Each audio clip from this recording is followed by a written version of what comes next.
Morning. Morning. Wonderful to see everyone. It's like we'll get a cloudy day today. It's so funny how you love the cloudy day in summer. I always think it's funny. It's funny. We'll be cold all of a sudden. Please feel free to move around a little bit if it makes it easier to see or to hear. I was traveling a little bit the past week, and I had the good fortune to help with the 25th anniversary ceremonies at Olympia Zen Center. And Abbot there, Ejo Keira-roshi, our lives have been intertwined in many ways over the past few decades since I returned from Japan, and she returned from Japan maybe 5 or 8 years before I had and started the center up there. It was really lovely. So I like to tell people if I'm going to different places and then encourage you when you're traveling it's not so hard to find these temples. A lot of places have them, but most of them are similar to Buddha Eye. Like you could be in the neighborhood and not even know it's there. There's generally a kind of subtlety to the presentation. And so I just encourage you as you're traveling. Usually they're very welcoming and excited to have people from other places visit. And it's one of the ways that we grow this network of people who are following a similar path. In Buddhism, we don't really emphasize being Buddhist. Of course, some people consider themselves Buddhist and some people are not, and some people are, the term that's been in our Sangha for a little while lately is Buddhish. And at least Japanese Buddhism doesn't emphasize so much whether you're on this side of the line or that side of the line with all of that. But to say that people who are being inspired by the teachings of Buddhism in a kind of general sense, it's important that there is a recognition of this kind of intertwining of our roots. And it helps in a lot of different ways. I wasn't going to say anything about this, but I will. I'm now, because of my position with the denominational office, involved with another case of clergy sexual abuse. It's not bound to one particular religion. It's everywhere, and it's really hard. It's just like, my first reaction is, come on, people, which is not, that's a good reaction. I think there's a healthy reaction. But this other one is just of this kind of sorrow of the pain that comes through that on all kinds of different levels. But the reason I bring it up now is when we intertwine ourselves with a deep recognition of our interdependence, then these things can be worked with and people can grow. And we can make resilient communities that know how to care for each other without abusing each other. And when we don't have these networks, it's almost guaranteed that we will not become that kind of community. And so at Buddha Temple, we put a lot of effort inside these walls of caring for that kind of accountability and mutuality. But it's absolutely necessary that we have connections outside of this particular place that help us reflect. And I'm often talking with the leadership here that we will have a scandal at Buddha Temple. And people say, wait a minute, don't say that, makes me nervous. I'm like, well, we're kind of going for the 1,000-year plan, right? I'm not saying we're going to have it tomorrow. I'm just saying that there will come a point where there will be. And there has been bumps, here and there. I don't think we've had really a scandal, so to speak. But that will come. We can't avoid it because we're human and we're fallible. And so something as simple as visiting another center, making connections, and all of that can just be very delightful and deep. Also is kind of one of the very important inoculations to the damage of isolation, which is kind of, goes everywhere. Okay, off my soapbox. That soapbox. I'll get on another soapbox now. So I've been talking the past month about this teaching of not two gates, and I introduced that by saying that when I was studying with my teacher Keira-roshi, who's the honorary founder of this temple, where he sat, where he was abbot at Shurinji, where I studied with him, the temple where I studied with him. Above where he had sat for decades, there was this wooden plank with these characters carved into it, Chinese characters carved into it. Just 3 simple characters, no or not, and the second character, to, and the third character, gate. And I've been talking about how that was such an important teaching to me, and one of the ways that it struck me at that time was to read those characters as not 2 gates. There are not 2 gates. And for me at that point, I had done a lot of exploration. I had been, a number of years practicing meditation fairly diligently, learning from different teachers in different traditions, Buddhist and otherwise. And I had kind of come to the point for me where it was important to go through another kind of a gateway. And so when I read that, the not 2 gates, I didn't read it as saying everyone has to go through the same gate. I never read it that way, but I did read it as being, look, at that time, Patrick, are you going to do this? Or are you going to be a dilettante? Are you going to kind of bounce around? Now, since then, I've become quite appreciative of the dilettante path. So I could have chosen that not 2 path, and I think that would have been fine. But for me, it really pointed at something that was important gateway for me, to say, I don't believe that there is only one true gate in that kind of sense where we could make an idea about an objective one true gate. But I do believe that there is a pathway which only I can walk. And it's not something that I can be split about. I have to unify my intention to be able to walk.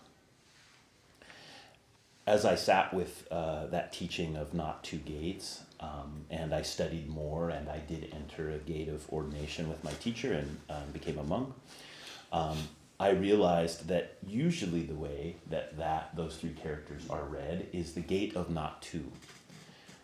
One way to think about that is the gate of non-duality, which, I know I've said this many times, it hurts my spirit to say non-duality, actually. Well, it's such a gimmick, right? It's like, non-duality, that's so dualistic, right? So we have to use the word, maybe we have to use the word, no 2, non-dual, it's a word, but it should hurt a little bit when you say it. Like, to remind you that if you can say non-dual, that you're already, okay. Buddha just held up a flower. So this not 2 gates, the gate of not 2. And then a couple weeks ago, I introduced another way to read this, which is gates are not 2. That the kind of definition of a gate is that it's not 2. There's a this side and a that side, but the gateway means that the 2 are not separate. That a gateway allows us or invites us to wake up to the wholeness of things, or we could say the unseparate quality of being, the deep interdependence. Although there's a here and a there, the here and the there can never really be split apart. A gateway is something which exhibits that. So one of the reasons that's so important is that we spend so much of our time dividing things. We spend so much of our time for very practical purposes oftentimes, but a lot of it just habit or anxiousness. We split things apart, and the here is kind of what we want to get away from, and the there is where we want to get to. Or the here is where we want to stay and kind of protect, and the there is where we don't want to go. And that is in all kinds of flavors, much more than 32. So that kind of splitting is referred to in Buddhism as ignorance or delusion. That's the way that it's usually translated, ignorance or delusion.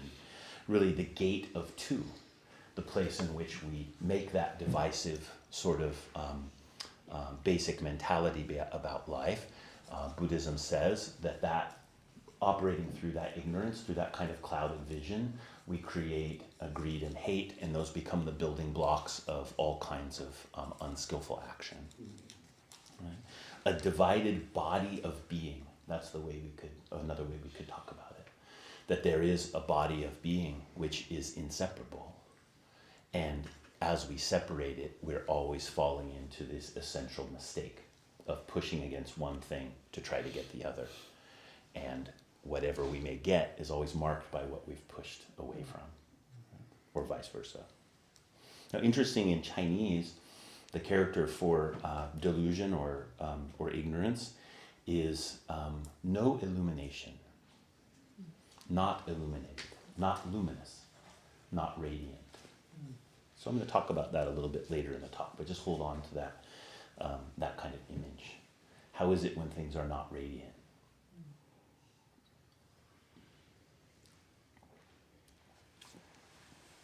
And furthermore, the reason that this undivided body of being is important for us to kind of encounter as a teaching is that oftentimes when we come to this not two-ness, we confuse it with mono. We confuse it with oneness. And so, particularly our spiritual pursuits are almost always kind of pointed towards losing distinction and moving towards a kind of wholeness that we think would be somehow separate from all the distinction. Could we just get over all of this?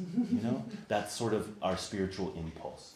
I think fairly universally, because we get weary. I mean, I get weary. I'm assuming that you do, with all of the difficulty of a human life. There's also joy, but there's this kind of essential quality of an unsatisfactoriness, which the Buddha called dukkha. So we don't want to confuse not to with mono. Really, we should call this not to monopoly or polymono. Right? We don't just try to rest on a one. We're saying it's not two, but it's not one. And the reason that's important is because life itself, right, is this great teacher.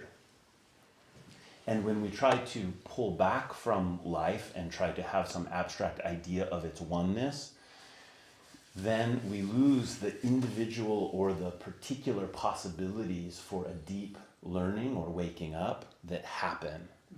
That is very easy for us to dismiss into a kind of like never, never land idea of wholeness, as opposed to the wholeness that I'm encountering as the specificity of this particular thing, of this particular problem, or this particular joy, sorrow, opportunity, whatever's emerging, from inside and appearing outside. So this great teacher of life itself is this gate of not two, is this gate which is never two. And because life is a gate of not two-ness, it invites us into the possibility of practice. And so I want to talk a little bit about that.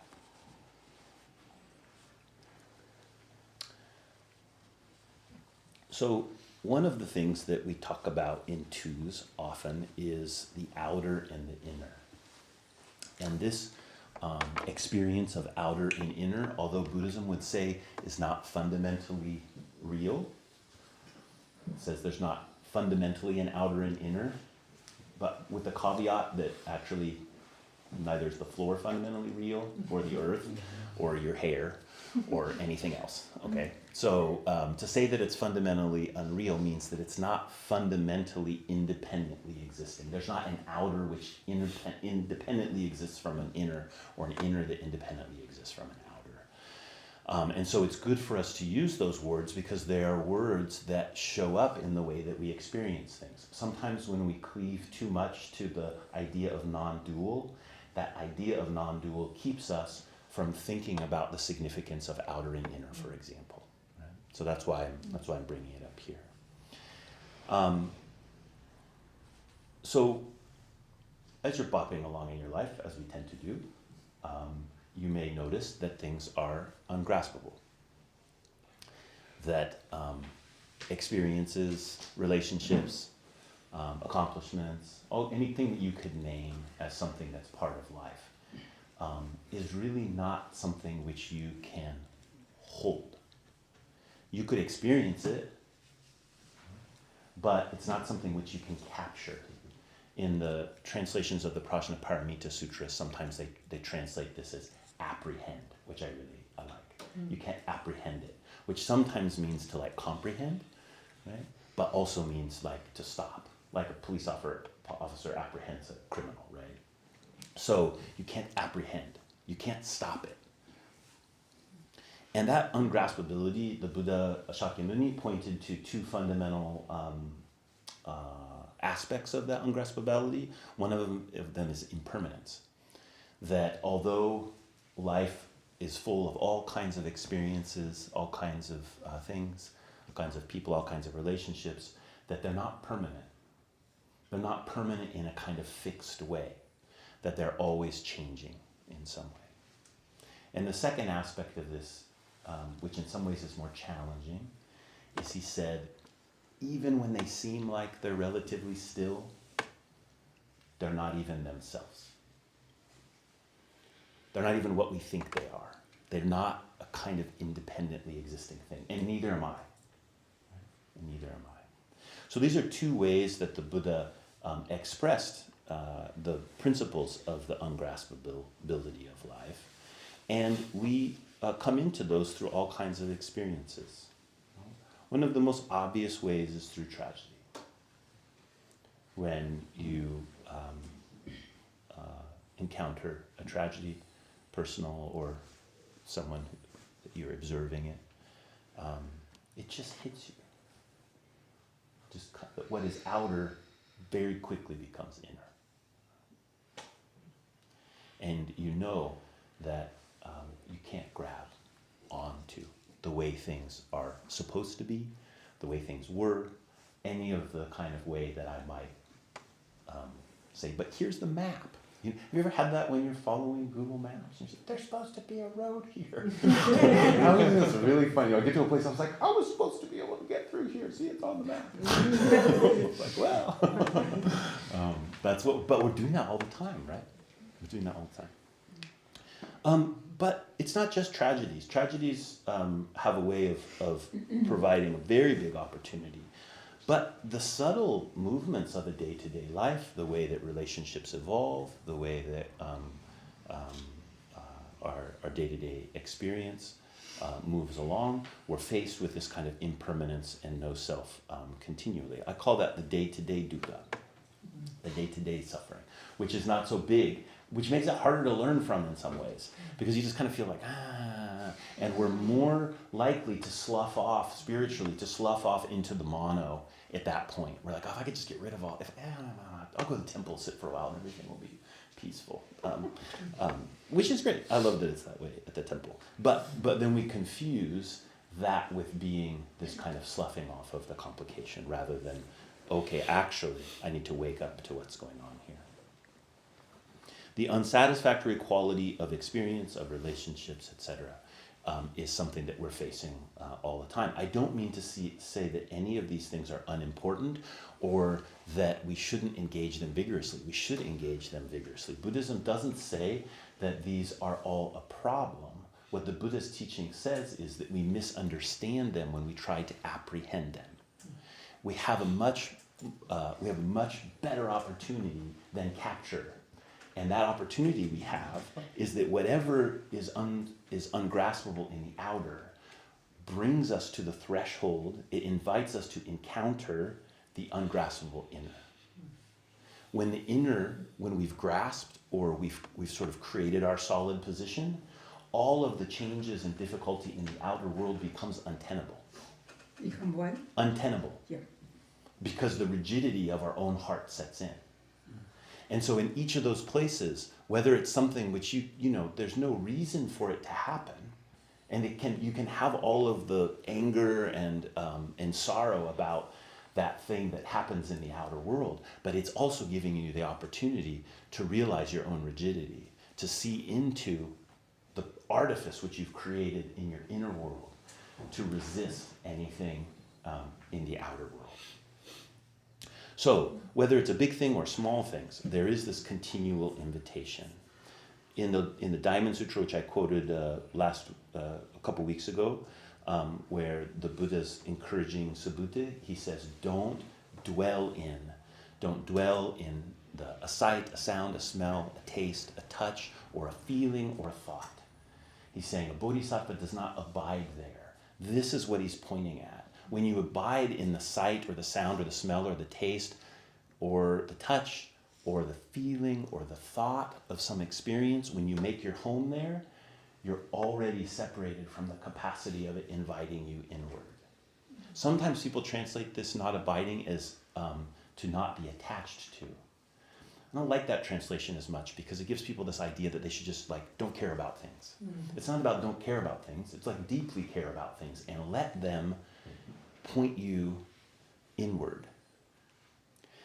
And this ungraspable inner starts to appear. Your own, for example, when you experience some kind of a tragedy or real difficulty, grief is your deep and profound teacher. And most people don't respect it enough. I remember in my own grieving over the loss of our daughter, if people even said the word process of grief, I would become so angry. Mm-hmm. I was like, it's not a process, it's a truth. Mm-hmm. And you calling it a process this is the way I felt about it. You calling it a process is your discomfort with the actuality of her death. And yeah, I'm uncomfortable about the actuality of her death. And I don't want to hide that. Mm-hmm. That's where I was at. It was a little bit Gen X, I think. Kind of situation. But that's where I was. Because the ungraspability of that grief is what invites you into a deeper encounter of the ungraspability of your own being, which is something that we're deeply uncomfortable about. And so this is why the Buddha's teaching of no self is so difficult, but also so profound. He wasn't saying that you don't exist in a provisional kind of way or that you don't have an experience as an individual. He was saying there is this ungraspability of my own being inwardly, which is also then always happening outwardly. And the two are producing a lot of suffering. Or the not to is producing a lot of suffering.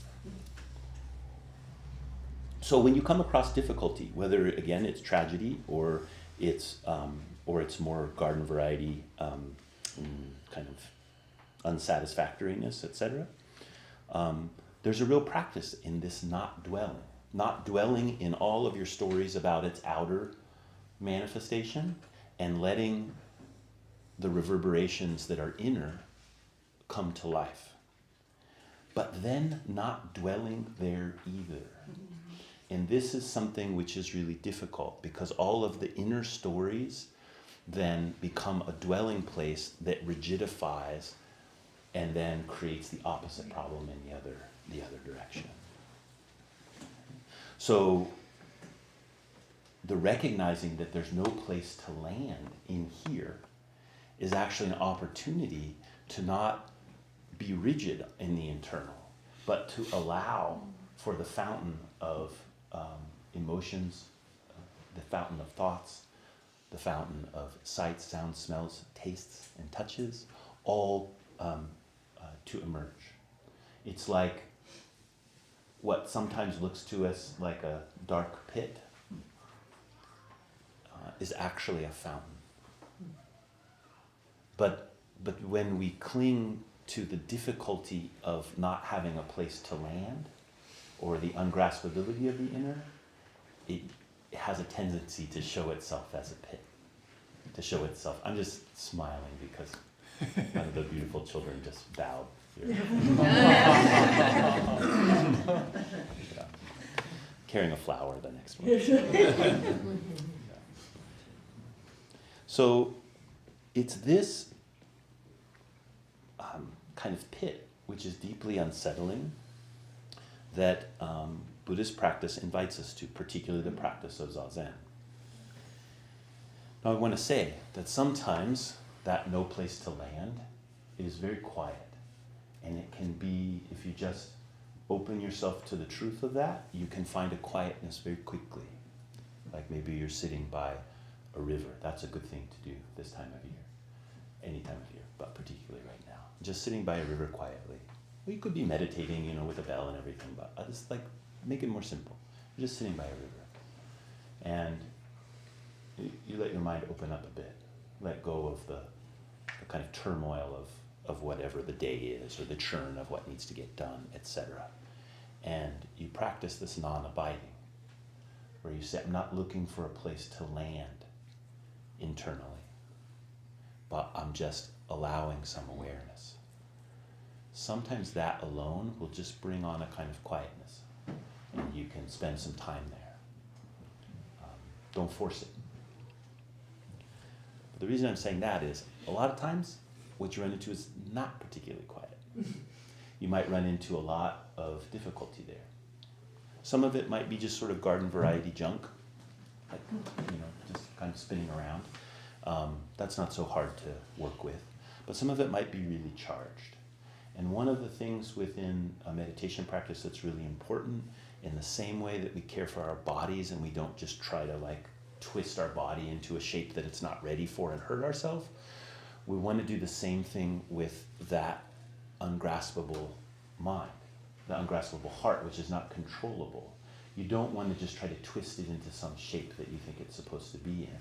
So you just delicately allow the ungraspability of the outer and not dwelling to point you here, but as you feel a kind of increase in anxiousness or increase in a kind of what would be the word? Uprootedness. That itself is not bad. But what you don't want to do is tell yourself that's not supposed to be there, or I need to cut through it, or anything like that. What you want to do is recognize the compassion, the softness of the ungraspability. You see, if it was graspable, you could just boss it around, right? Which is what we oftentimes try to do. And what you need to do is treat it more like a living being. Because it is. It's you. In the same way that other beings are not graspable, you are also not graspable. That's not so hard for us to understand. It's difficult for us to accept. So when we talk about meditation, this outer and this inner, their undivided quality appear in this way. Notice it's not that we just say the outer and the inner are the same thing. We say that the outer reveals the inner and the inner reveals the outer. The not two-ness of the gate then is each thing that appears in both the outer and the inner world as a possibility for this kind of deep reflection. The gateway we're talking about here is a tricky gateway. As soon as you see it, it's not the gateway, or it's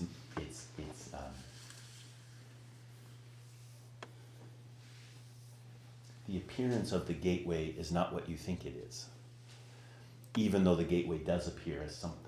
That would be another way that we could put it. A few years ago, it was popular for people to talk about fractal images, and some of you have probably experienced some of those before, seen some of those before.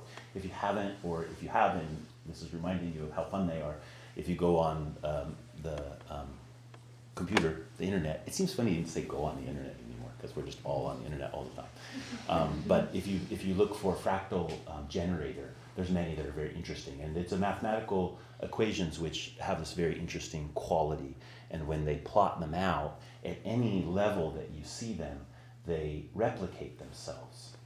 They show themselves to be the same shape at many, many different levels of magnification, pulling out and pulling in. So it's really interesting.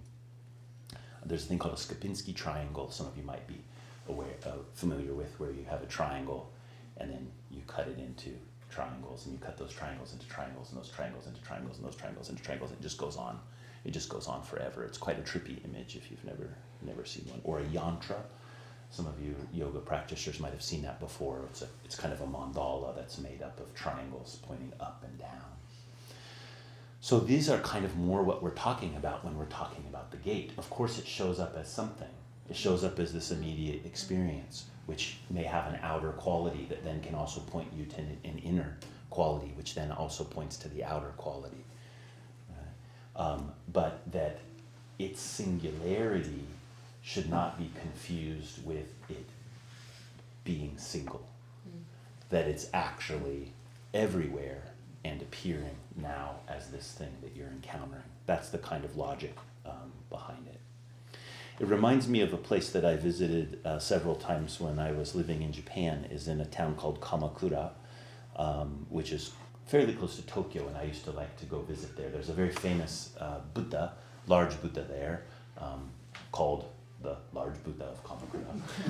It's an Amida Buddha, and actually most of the garden statuary Buddhas that you'll see in the West, almost all of them are basically modeled after that Buddha. So if you saw it, you'd be very familiar with it. It's big. It's not big as some of them are, but it's quite big.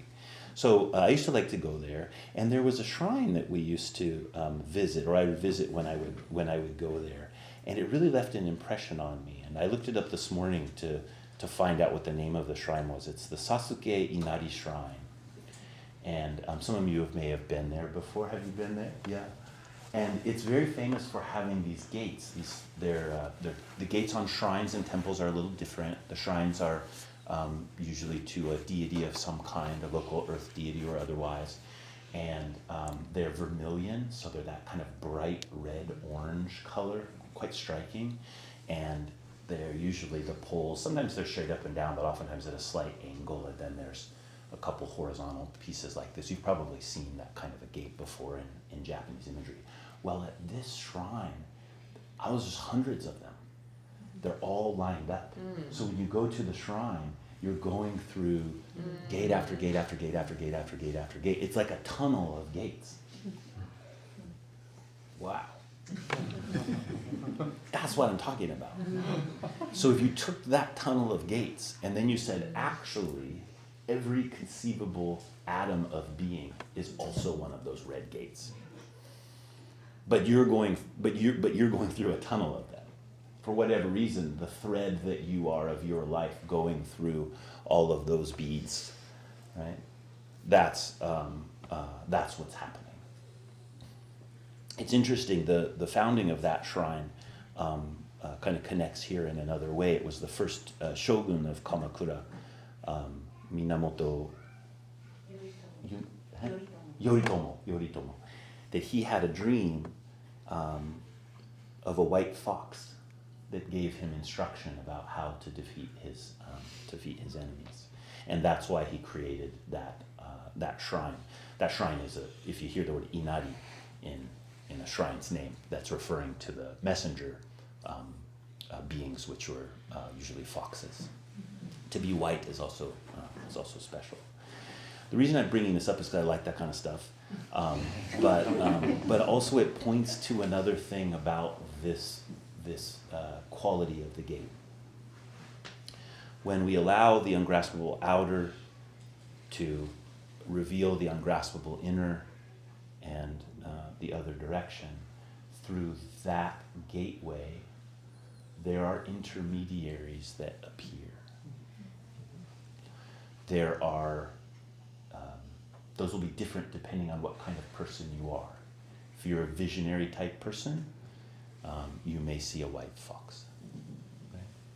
If you're a more intellectual or philosophical person, it might appear to you as an idea. If you're more of a material person, it might appear to you as the deep, sensuous quality of being, of nature, for example. In any case, it will be aesthetically profound. I don't mean aesthetically beautiful in a conventional sense, but I mean it will capture your attention. And capturing your attention means that it's extraordinary in some way. So in that process of unseparateness of the inner and the outer, we can watch for that kind of enlivening that comes, just like the brightness of those gates, that kind of vermilion quality of being. It's actually the ungraspability of things is their radiance. The ungraspability of things is that illumination. And that's the thing that's so hard for us to really rely on, because we want to rely on something we can nail down. And this is continually inviting us into another possibility, that the not nailing it down is where the aliveness is really possible. And that each thing's luminosity then becomes a guide to us, becomes a gateway. And the immeasurable body of merit that I was speaking of a couple weeks ago becomes the body of being that is all around. So I've introduced a lot of ideas here and ways of thinking about it. I'll continue to untangle this in the next few weeks, but if anyone has any questions now, I'd be happy to respond. Oh, Justin. We've talked a lot about how, especially with grief or other great difficulties, sometimes that gate appears as a cliff, and practicing with facing that cliff. And I've been realizing recently that I somehow saw that as different than facing Saturday afternoon, right? And I wonder if you could talk about practicing with just the normal things of life as that cliff. Yeah. So I've been meaning to tell you this, but since you brought this up several months ago, I've been practicing something that you brought up. And I don't know that you brought it up exactly as a practice, but I took it that way. You had said something like, yeah, I had some real difficult things in my life, and I face them, sometimes well, sometimes not well, but I've faced them, I've learned what that's about. And now when I sit on my sofa with a cup of tea, I think you said, there can be this kind of thing that sets in that's really like, what's going on? That's how I heard what you'd said. So I started doing that, really purposely. I make a cup of tea or coffee, and I sit on the sofa, and I look out the window, and my practice is to I'm not allowed to figure anything out. I'm not allowed to like indulge my complex brain, which can go on forever. I'm not going to ruminate about things, which I'm not given to so much anyway. I'm not going to plan. And so it's quite a strict practice, but it has to be very soft. Mm-hmm. If it's not soft, you'll just start doing this other thing, which is trying to arrest the moment of not doing anything, which is not what you're supposed to do. So, and when you do that, it's dreadful. I mean, in a way of like, it can produce dread. It produces there's a kind of an ominous totality to being, which is present there. And so I quite appreciated that you had brought that up as helping me see these little subtle ways where I know how to avert that gate, to kind of go away from that gate a little bit. And meditation, for example, can be a way, particularly, in my life, I sing a lot of meditation all the time. It's a way in which I can just kind of dodge that fact. And so that's why I was like, okay, I need to have a separate time that's away from the general meditation, that then now I can see in my own practice of meditation, I can see that dodge more clearly because I'm taking up that kind of practice. Another good place is if you have, this is for any of you who may have children who you have to wait on. Not that anyone's ever waited on their children before.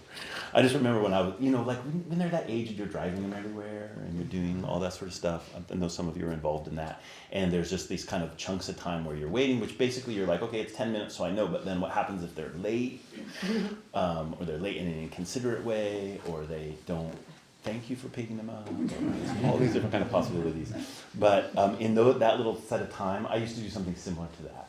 I would really say, okay, my life is so busy, I don't have a chance to really check in on this other place. So it was a good place to do it. And the nice thing if you're waiting is you have all those little needles about like, well, okay, it's been 10 minutes. There's just anyway, you can find other places in your own life where there's those little pockets. Airplanes are good places, airports, restaurants that don't bring food quickly.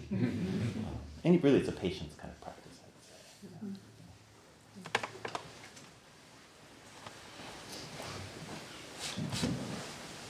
say. Hodo-san, I'm wondering if the ungraspability we've been talking about is one of the things that attracts us to objects or ideas or beings. I think so. In a classical sense, the diagnosis of that situation is that we are so, our Buddhism would say our ignorant consciousness, which sounds so negative, but our normal consciousness is so challenged by not having a solid self to rely on that it then replicates the desire for the graspability by grasping on to objects again and again. We kind of know, not necessarily consciously, but in our deeper mind, that this being is ungraspable, and so a way to work with that is to grasp onto things, and that process compounds the difficulty of the ungraspability. That's kind of a classical explanation. I think one of the important things with those classical explanations is we almost always hear them in a way that's too binary, like, therefore we should just annihilate ignorance. We should just, we kind of think that way, and then we grasp onto something else. We grasp onto the idea of the non-ignorance or something like that. And what I'm promoting today is that there's actually a gateway through where we don't just try to dismiss the ignorance, we don't try to dismiss the grasping or the experiencing, we allow it to open us up to this other side, from that outer type of grasping to the inner, and then from the inner to the outer. There's a gateway there which is quite free. And we can do that with all kinds of things. It doesn't have to be something huge, but like a really great place to practice that is eating. People talk a lot about mindful eating, come out of Buddhist traditions, and there's ways to do that, kind of prescriptive ways to do that. But another way is just to stop for, say you've prepared your food, and just stop for a moment and put your hands together and realize this total miracle that what is out here will now become me. Right in that kind of place, and then as you're eating, to see what it's like to release the part that's just kind of shoveling in the next bite, that's kind of just led by the deliciousness or my hunger or whatever, but seeing that all of those different sense things are coming together at one place, which has this inner quality and outer quality at the same time. That's maybe a little more esoteric way to talk about mindfulness of eating. It's not just slow down and pay attention. It is that, but there's this quality to the slowing down and paying attention that isn't just grabbing on to a slowed down experience. It's more like opening up. And then some things, you don't want to eat your ice cream cone too slow in the summertime. Yeah. I want to get back to the GPA question, because what occurred, I was trying to understand the dread, because because part of what I was feeling is like we're bound by doing. Because I've been retired now for 3 weeks. And it's been very hard for me to unbind myself from doing something constantly. So, but on the other hand, one of my favorite things to do is to drink a cup of tea and stare out the window. And I don't have a problem with that. So I'm just kind of trying to, piece those things together a little bit. Yeah. So the dread that I was speaking of is the place where the fact of being just becomes quite raw. I'm not going to meddle with it. Right. And then after that I can go about meddling with it. It's fine. But I set aside that time to not meddle with that kind of very raw quality, that very raw quality of being, which includes, things that are difficult and includes things that are really joyous. But to be just present with the rawness of that it's slightly different than what we're doing in meditation, but it's a good place to touch back to. That informs us a little bit about what dodging we might be able to do. Part of that is just simply, I would say, if we take it on an emotional level, for example, like right now, I'm just really going bonkers. My grandkids have been gone for 6 weeks. I haven't seen them for 6 weeks. And it's really like, and I know some people, your grandkids live far away. You don't get to see them that much. Your grandkids are 17. Or they're 17, yeah, exactly. They're impermanent. Right. But so one way is I miss them so much, I want to see them. I want to pat their cheeks and throw them around and do all the stuff that we do together, and I have that kind of feeling. And that's good. I'm glad I have that feeling.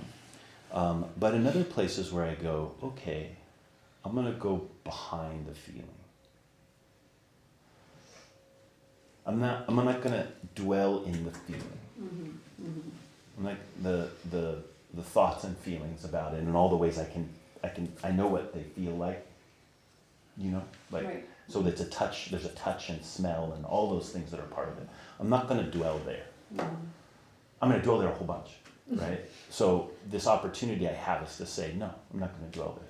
I'm going to go behind that feeling, or I'm going to drop the energy I'm putting into keeping myself dwelling in that feeling, which there is an energy we're putting into it, to dwell there. That then brings me into awareness of the completely ephemeral nature of being. There will come a time in which I won't see them. I guess maybe what I'm hearing in a way is how to get behind, or maybe become unbound from doing, or get behind that feeling of needing to do, needing to do something all the time. Yeah, exactly. Yeah. So because my anxiousness in that moment will be like, call him on FaceTime, which my daughter really appreciates. She does sometimes, but I'll call like 3 times a day. Too much. So that kind of thing, might be, which in this case, we might go, or it might be, I need to do this, I need to do that, I've got to do that, I've got to do that, which all can be this well of all these wonderful things that we do, but laced along with those wonderful things we might do is this kind of grasping which keeps us unaware of the real deep luminous value of what it is that we're touching. Because we're caught in that mechanism of doing and creating, and the ungraspable, uncreated quality of being cannot show its luminous face because we're in that place of the creation again and again. And what was the Chinese character you said earlier, which was? Mumyo means no illumination. No illumination. Yeah, exactly. So that's the thing that we can also follow in that process is when you come to that place of dread, I don't mean to make Buddhism just sound so negative. Sometimes it's actually very positive. That place of dread is actually the gateway to the luminosity. It's the place where we go, oh, yes, of course I miss them. And the truth of that love is what animates the world. And so of course I want to see them. And I don't have to fear the emotion of my missing them. But at the same time, I can touch back to this more fundamental thing. And last week or 2 weeks ago, that's part of what I was trying to say is that's where the real sacred commitments come from. That's where when the not two gates is us choosing a path that we're gonna align our life through, that's the place where it can happen. So if like if you're getting married and you're like, hey, let's be married. I'll treat you really nice if you treat me really nice. That's a good place to start. But really, you got to say, I'm going to treat you nice whether you treat me nice or not. Right? And then you've got to figure out that treating you nice might mean like splitting up with you if you're abusive. So it gets complicated. But what I'm saying is that that this kind of fundamental sacred commitments come from that ground, not from the trying to balance the things that could be created. Okay, I think we're in deep enough today. So we'll continue for the next few weeks. I hope this is helpful in some way. And my main point in this is just taking one of this kind of simple teachings and then coming at it from many different angles, and to show that you can take one kind of particular. This is a beautiful thing, I think, in many spiritual traditions, definitely in Zen, that there can be this one kind of thing. This not two gates has encouraged and plagued me for 30 plus years now, and that's what you want. You want things that, and most things won't be like that, but there'll be some things, and then that relationship with that particular teaching then becomes this constant kind of helpful and sometimes annoying friend.